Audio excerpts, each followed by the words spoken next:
Johnson didn't photograph well. The best-known images of LBJ are born of tragedy, bookending his presidency.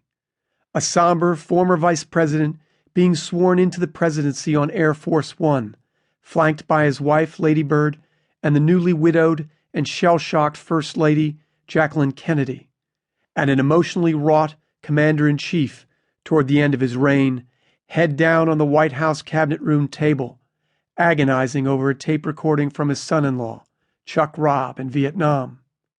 Other famous photographs from Johnson's White House years are hardly the stuff of presidential greatness, suggesting a cowboy crudeness incongruous in the White House. The president lifting his shirt to reveal his gallbladder scar to members of the press, or holding up his beagle by its ears. Nor did Johnson play well in television.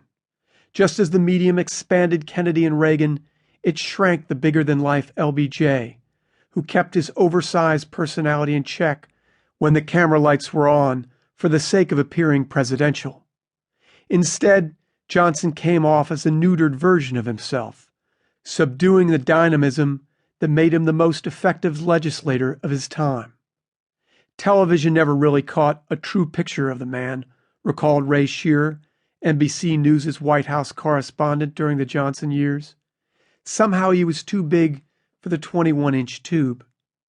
Maybe the best-known video clip of Johnson is from his last year in the White House, when the embattled president announced to a shocked nation, "I shall not seek and I will not accept the nomination of my party for another term as your president."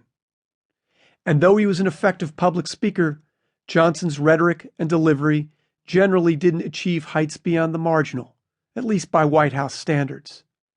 None of these areas does justice to the 36th president.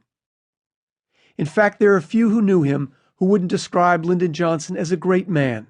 Flawed, yes, and not always good, but great. Moreover, almost anyone who was exposed to him has a story worth telling.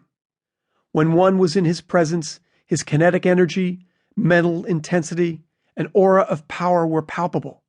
He was always the biggest man in the room, the most colorful, complex, and enigmatic, too. Allowing for shades of subtlety, wrote Johnson aide Bob Hardesty, reflecting on his former boss, there were as many LBJs as there were people who knew him. Each individual had a unique perspective on him, and as often as not, these perspectives were contradictory. Along with almost everyone who knew Johnson, John Connally, an early Johnson campaign manager and friend who achieved his own political success as governor of Texas, picked up on Hardesty's theme. There is no adjective in the dictionary to describe Johnson, he mused. He was cruel and kind, generous and greedy, sensitive and insensitive, crafty and naive, ruthless and thoughtful, simple in many ways and yet extremely complex, caring and totally not caring. He could overwhelm people with kindness and turn around to be cruel and petty toward those same people. He knew how to use people in politics in the way nobody else could that I know of. As a matter of fact, it would take every adjective in the dictionary to describe him.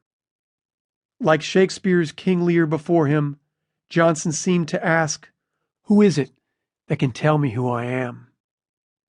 But what is consistent is that all of those qualities added up to a giant of a man, and they help to explain Johnson's prodigious achievements, which can't be ignored by history. More than any president since his mentor, Franklin Roosevelt, Johnson got things done. His great society, with its flurry of laws delivering social change, bears testimony to his force of personality and triumph of will.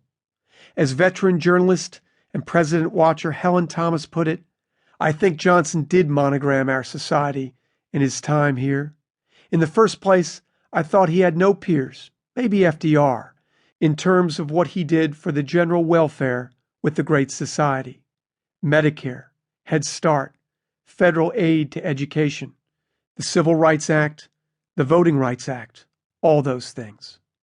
LBJ's sweeping reform in the areas of civil rights, education, healthcare, immigration, the arts and humanities, and the environment changed forever the face